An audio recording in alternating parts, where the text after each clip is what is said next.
Nelson Mandela. Esse foi então o nome do primeiro herói que eu escolhi. Eu escolhi esse herói porque ele realmente é um herói para muita gente. E primeiro eu quero lembrar para vocês que a mídia transforma quem ela quer em herói. Não importa quem seja, não importa o que essa pessoa tenha feito. E principalmente ela esconde inúmeros fatos, inúmeros dados e o outro lado das pessoas. Tudo isso para transformar essa pessoa em herói. Eu quero lembrar que aqui eu vou citar uma fração do que realmente aconteceu, porque os dados, por exemplo, sobre o Mandela são muito extensos, são diversas atitudes e fatos que aconteceram. Eu só vou selecionar os principais do outro lado, porque o lado bonzinho dele a gente já conhece. Então eu vou começar aqui lendo para vocês. Vai ser um vídeo de praticamente leitura, mas vai ter imagens e os textos. E no final do vídeo vocês podem comentar aí embaixo o que vocês acharam. Então vamos começar. Nelson Mandela, assim como muitos falecidos, goza de uma injusta reputação de herói e libertador perante a opinião pública. Seus métodos, motivação e legado, porém, são nefastos. Mandela foi um terrorista. Seu modus operandi incluía uso de minas e explosivos contra civis inocentes, assassinato de negros não alinhados à sua causa, incêndios contra negócios cujo proprietário era negro, greves e boicotes incitados através de coerção e tortura. Aterrorizava as mesmas pessoas que dizia estar libertando da tirania do apartheid. Oficialmente membro do Congresso Nacional Africano, Mandela também fazia parte do Partido Comunista da África do Sul, embora tenha mentido sobre os fatos. Era inclusive um dos seus líderes. O PCA, cujas diretivas estratégicas vinham do Kremlin, controlava o CNA. Kremlin quer dizer que vinha lá da Rússia, tá? Explorava o triste quadro de segregação e opressão racial não para ajudar os negros, mas para levar adiante uma revolução comunista. Aí no canto eu coloquei uma frase do Mandela. O povo da África do Sul, liderado pelo Partido Comunista, destruirá a sociedade capitalista e construirá no seu lugar o socialismo. Em 1962, Mandela recebeu treinamento militar na Argélia, um dos países onde os membros do CNA recebiam instruções em tática de guerrilha, terrorismo e tortura. Outras localidades incluíam Cuba, Egito, Etiópia, Coreia do Norte, Rússia, China, Alemanha Oriental e Tchecoslováquia. Mandela teve experts como tutores. Com o FLN, Partido Socialista e Terrorista Argelino, aprendeu a decepar o nariz de seus desafetos. O manejo de explosivos lhe foi ministrado pelo IRA, cuja ligação com o CNA se dava através de Gary Adams, político socialista irlandês. As técnicas de espionagem e interrogatório lhe foram ensinadas pela Stasi, a polícia política da Alemanha Oriental. De acordo com as instruções, os interrogatórios deveriam ser brutais, contra qualquer um que fosse minimamente suspeito de trair os dogmas do partido. Mandela foi um bom aluno e aprendeu bem as lições. A maior parte das técnicas brutais foi aplicada contra negros suspeitos de traição. O CNA mantinha um centro de detenção conhecido como 4 em Angola, onde milhares de negros, muitos deles adolescentes, foram torturados e mortos. Em 62, Mandela foi capturado em uma fazenda nos arredores de Joanesburgo, de posse de granadas de mão, minas terrestres antipessoais e detonadores. Muitos dos explosivos estavam disfarçados de objetos corriqueiros, como caixas de fruta e potes de alimento. Os planos terroristas de Mandela, expostos mais tarde, incluíam a colocação desses artefatos em locais movimentados de forma a maximizar os danos. Em julho do ano seguinte, a polícia efetuou novas buscas e detenções, e teve o início o famoso julgamento de Rivonia, onde 10 líderes do CNA foram julgados por 221 atos de sabotagem. Embora a ONU diga que Mandela era um prisioneiro político, a Anistia Internacional afirmou claramente que ele foi condenado por seus atos de violência, tais como terrorismo e até por contrabando de minas terrestres. Mandela disse: o movimento comunista ainda enfrenta inimigos poderosos que devem ser completamente esmagados e varridos da face da terra antes que o mundo comunista possa se concretizar. Ao ser condenado, depois de preso, Mandela proferiu o discurso "Estou preparado para morrer", no qual negava a influência socialista sobre suas ações e dizia lutar pelos direitos dos negros. O discurso foi escrito a várias mãos e editado por um jornalista profissional. Tratava-se de uma propaganda enganosa, conduzida por diversos canais de esquerda para angariar simpatia. Apesar de tais afirmações soarem como teoria conspiratória de extremistas da direita, elas foram confirmadas por diversos membros não marxistas do CNA, que acusaram Mandela de ter sequestrado a causa anti-apartheid, submetendo-a à agenda de Moscou. Cabe ressaltar que todos os integrantes do PCA também faziam parte do CNA. Em 82, Mandela foi transferido para a prisão Pollsmoor, na cidade do Cabo. Não só passou a ter diversas regalias, como também obteve acesso a várias amenidades de comunicação com o exterior. Chris Hani, um líder da MK, famoso por sua brutal repressão contra membros não marxistas do CNA, alegou que possuía total acesso a Mandela e que bastava um telefonema para marcar uma reunião com ele. Entre 80 e 94, dezenas de milhares de civis inocentes foram mortos em ataques do CNA, sendo que boa parte desses crimes foi condenada ou autorizada por Nelson Mandela. Em cerca de 80% das vezes, o alvo dos ataques era a população civil. Um dos mais conhecidos e infames atos terroristas deste período foi o atentado de Church Street. Em 1983, Mandela o ordenou em conjunto com Tambo. Embora o alvo fosse uma instalação da Força Aérea Sul-Africana, os explosivos foram programados para detonar na hora do rush, com o objetivo de causar o máximo de baixas entre os civis. Foram 19 mortos e 217 feridos, incluindo mulheres e crianças de várias etnias.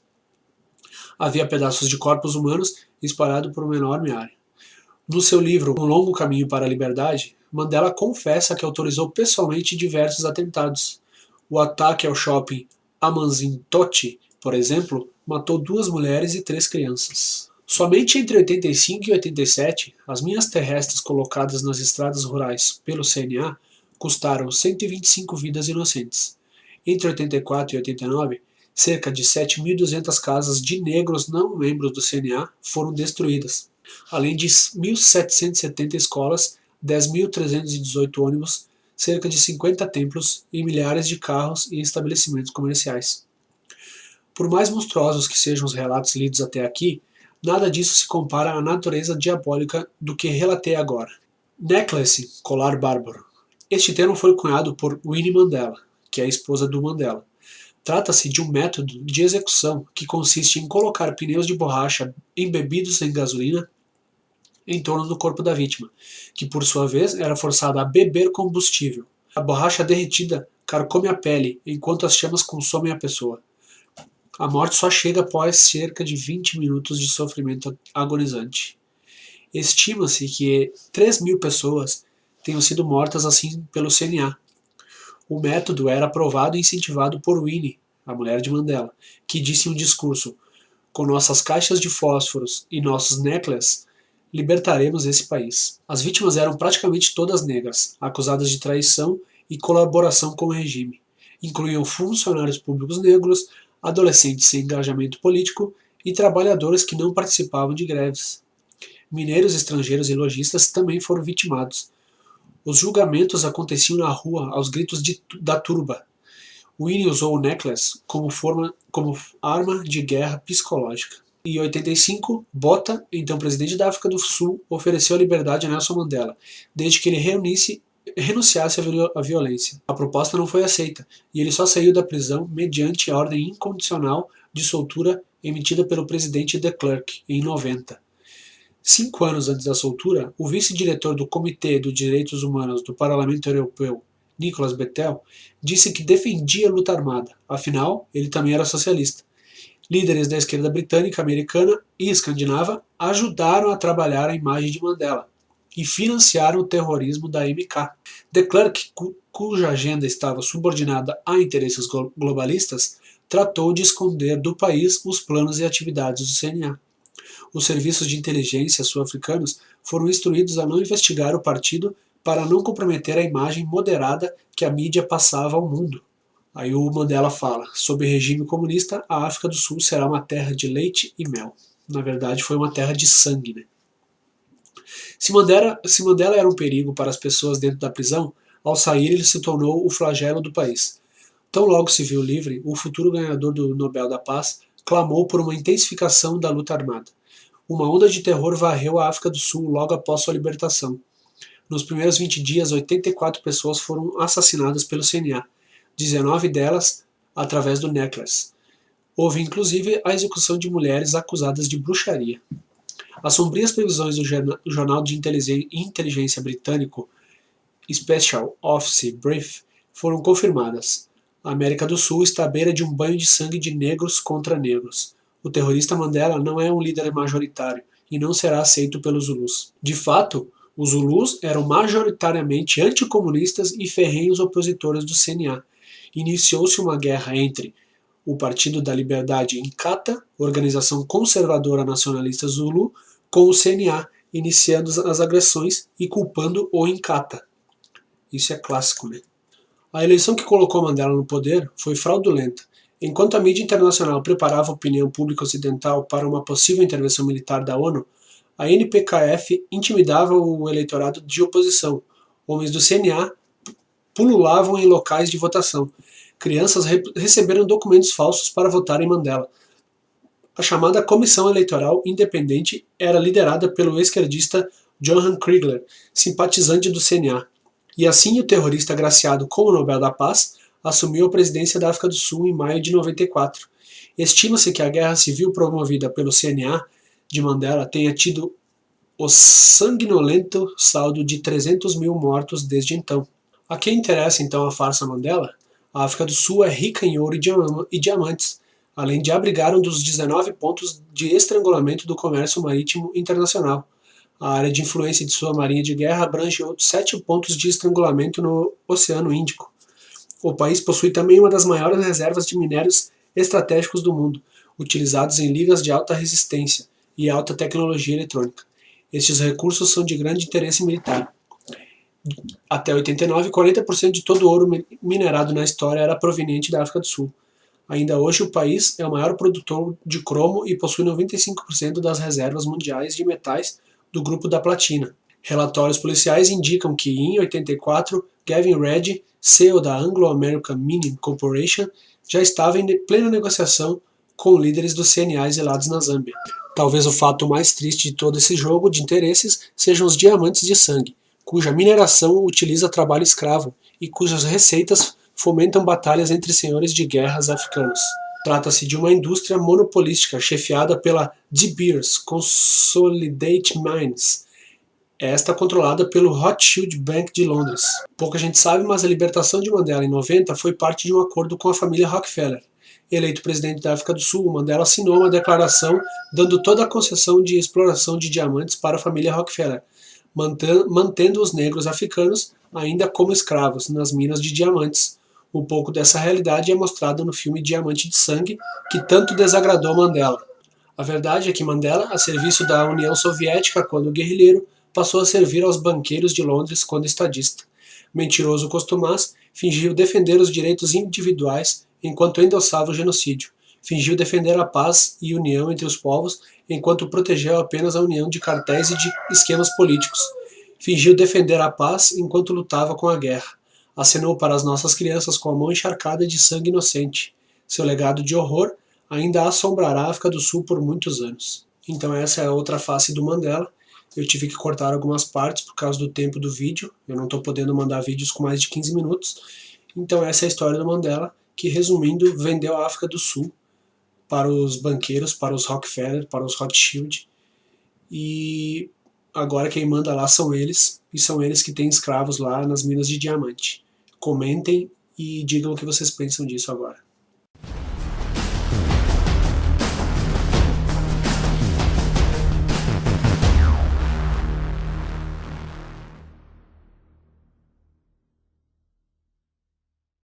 Amanzimtoti, por exemplo, matou 2 mulheres e 3 crianças. Somente entre 85 e 87, as minas terrestres colocadas nas estradas rurais pelo CNA custaram 125 vidas inocentes. Entre 84 e 89, cerca de 7.200 casas de negros não membros do CNA foram destruídas, além de 1.770 escolas, 10.318 ônibus, cerca de 50 templos e milhares de carros e estabelecimentos comerciais. Por mais monstruosos que sejam os relatos lidos até aqui, nada disso se compara à natureza diabólica do que relatei agora. Necklace, colar bárbaro. Este termo foi cunhado por Winnie Mandela, que é a esposa do Mandela. Trata-se de um método de execução que consiste em colocar pneus de borracha embebidos em gasolina em torno do corpo da vítima, que por sua vez era forçada a beber combustível. A borracha derretida carcome a pele, enquanto as chamas consomem a pessoa. A morte só chega após cerca de 20 minutos de sofrimento agonizante.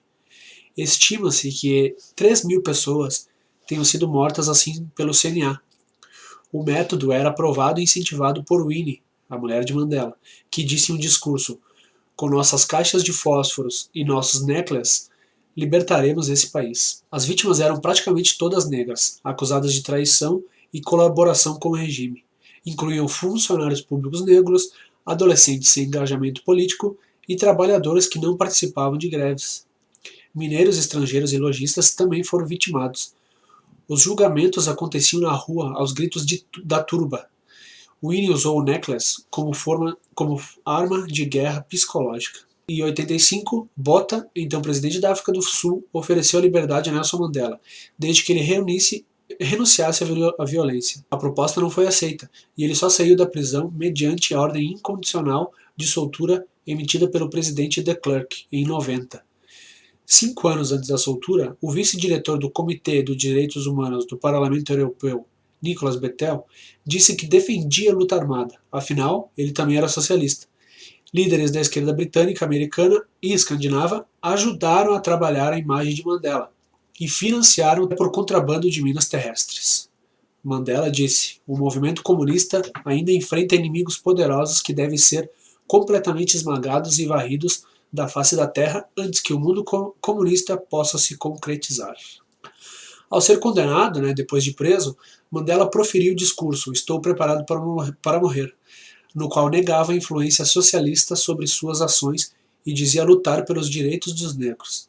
O discurso foi escrito a várias mãos e editado por um jornalista profissional. Tratava-se de uma propaganda enganosa, conduzida por diversos canais de esquerda para angariar simpatia. Apesar de tais afirmações soarem como teoria conspiratória de extremistas da direita, elas foram confirmadas por diversos membros não marxistas do CNA, que acusaram Mandela de ter sequestrado a causa anti-apartheid, submetendo-a à agenda de Moscou. Cabe ressaltar que todos os integrantes do PCA também faziam parte do CNA. Em 82, Mandela foi transferido para a prisão Pollsmoor, na Cidade do Cabo. Não só passou a ter diversas regalias, como também obteve acesso a várias amenidades de comunicação com o exterior. Chris Hani, um líder da MK, famoso por sua brutal repressão contra membros não marxistas do CNA, alegou que possuía total acesso a Mandela e que bastava um telefonema para marcar uma reunião com ele. Entre 80 e 94, dezenas de milhares de civis inocentes foram mortos em ataques do CNA, sendo que boa parte desses crimes foi condenada ou autorizada por Nelson Mandela. Em cerca de 80% das vezes, o alvo dos ataques era a população civil. Um dos mais conhecidos e infames atos terroristas deste período foi o atentado de Church Street. Em 1983, Mandela o ordenou em conjunto com Tambo. Embora o alvo fosse uma instalação da Força Aérea Sul-Africana, os explosivos foram programados para detonar na hora do rush, com o objetivo de causar o máximo de baixas entre os civis. Foram 19 mortos e 217 feridos, incluindo mulheres e crianças de várias etnias. Havia pedaços de corpos humanos espalhados por uma enorme área. No seu livro Um Longo Caminho para a Liberdade, Mandela confessa que autorizou pessoalmente diversos atentados. O ataque ao shopping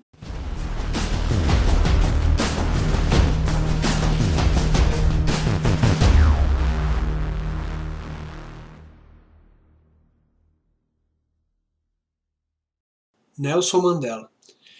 Esse foi então o nome do primeiro herói que eu escolhi. Eu escolhi esse herói porque ele realmente é um herói para muita gente. E primeiro eu quero lembrar para vocês que a mídia transforma quem ela quer em herói. Não importa quem seja, não importa o que essa pessoa tenha feito. E principalmente ela esconde inúmeros fatos, inúmeros dados e o outro lado das pessoas. Tudo isso para transformar essa pessoa em herói. Eu quero lembrar que aqui eu vou citar uma fração do que realmente aconteceu, porque os dados, por exemplo, sobre o Mandela são muito extensos, são diversas atitudes e fatos que aconteceram. Eu só vou selecionar os principais do outro lado, porque o lado bonzinho dele a gente já conhece. Então eu vou começar aqui lendo para vocês. Vai ser um vídeo de praticamente leitura, mas vai ter imagens e os textos. E no final do vídeo vocês podem comentar aí embaixo o que vocês acharam. Então vamos começar. Nelson Mandela, assim como muitos falecidos, goza de uma injusta reputação de herói e libertador perante a opinião pública. Seus métodos, motivação e legado, porém, são nefastos. Mandela foi um terrorista.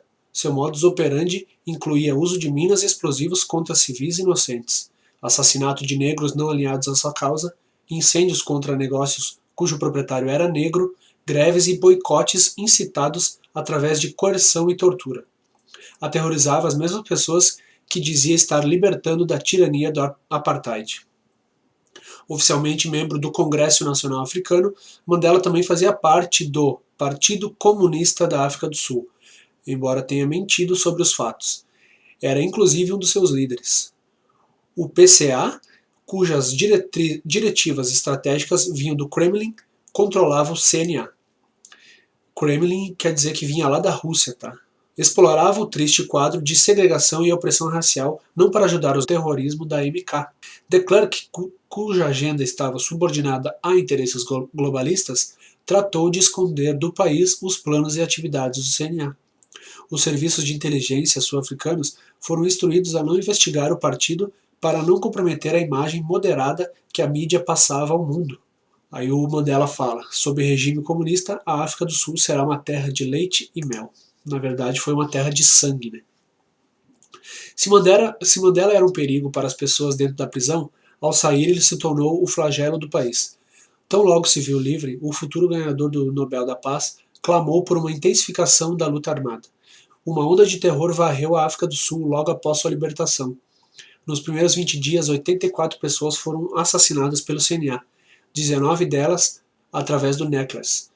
Houve inclusive a execução de mulheres acusadas de bruxaria. As sombrias previsões do jornal de inteligência britânico Special Office Brief foram confirmadas. A América do Sul está à beira de um banho de sangue de negros contra negros. O terrorista Mandela não é um líder majoritário e não será aceito pelos Zulus. De fato, os Zulus eram majoritariamente anticomunistas e ferrenhos opositores do CNA. Iniciou-se uma guerra entre o Partido da Liberdade Inkatha, organização conservadora nacionalista Zulu, com o CNA, iniciando as agressões e culpando o Inkatha. Isso é clássico, né? A eleição que colocou Mandela no poder foi fraudulenta. Enquanto a mídia internacional preparava a opinião pública ocidental para uma possível intervenção militar da ONU, a NPKF intimidava o eleitorado de oposição. Homens do CNA pululavam em locais de votação. Crianças receberam documentos falsos para votar em Mandela. A chamada Comissão Eleitoral Independente era liderada pelo esquerdista Johan Kriegler, simpatizante do CNA. E assim o terrorista agraciado com o Nobel da Paz assumiu a presidência da África do Sul em maio de 94. Estima-se que a guerra civil promovida pelo CNA de Mandela tenha tido o sanguinolento saldo de 300 mil mortos desde então. A quem interessa então a farsa Mandela? A África do Sul é rica em ouro e diamantes, além de abrigar um dos 19 povos negros, mas para levar adiante uma revolução comunista. Aí no canto eu coloquei uma frase do Mandela. O povo da África do Sul, liderado pelo Partido Comunista, destruirá a sociedade capitalista e construirá no seu lugar o socialismo. Em 1962, Mandela recebeu treinamento militar na Argélia, um dos países onde os membros do CNA recebiam instruções em tática de guerrilha, terrorismo e tortura. Outras localidades incluíam Cuba, Egito, Etiópia, Coreia do Norte, Rússia, China, Alemanha Oriental e Tchecoslováquia. Mandela teve experts como tutores. Com o FLN, Partido Socialista e Terrorista Argelino, aprendeu a decepar o nariz de seus desafetos. O manejo de explosivos lhe foi ministrado pelo IRA, cuja ligação com o CNA se dava através de Gary Adams, político socialista irlandês.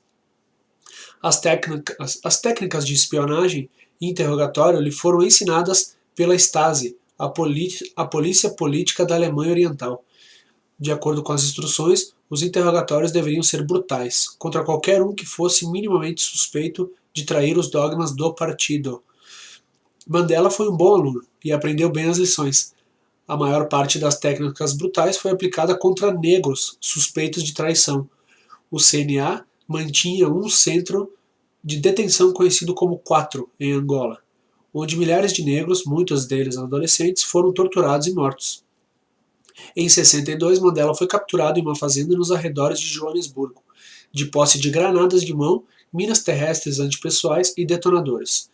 Muitos dos explosivos estavam disfarçados de objetos corriqueiros, como caixas de fruta e potes de alimento.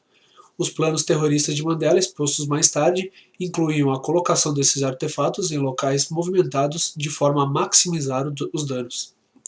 Em julho do ano seguinte, a polícia efetuou novas buscas e detenções, e teve início o famoso julgamento de Rivonia, onde 10 líderes do CNA foram julgados por 221 atos de sabotagem. Embora a ONU diga que Mandela era um prisioneiro político, a Anistia Internacional afirmou claramente que ele foi condenado por seus atos de violência, tais como terrorismo e até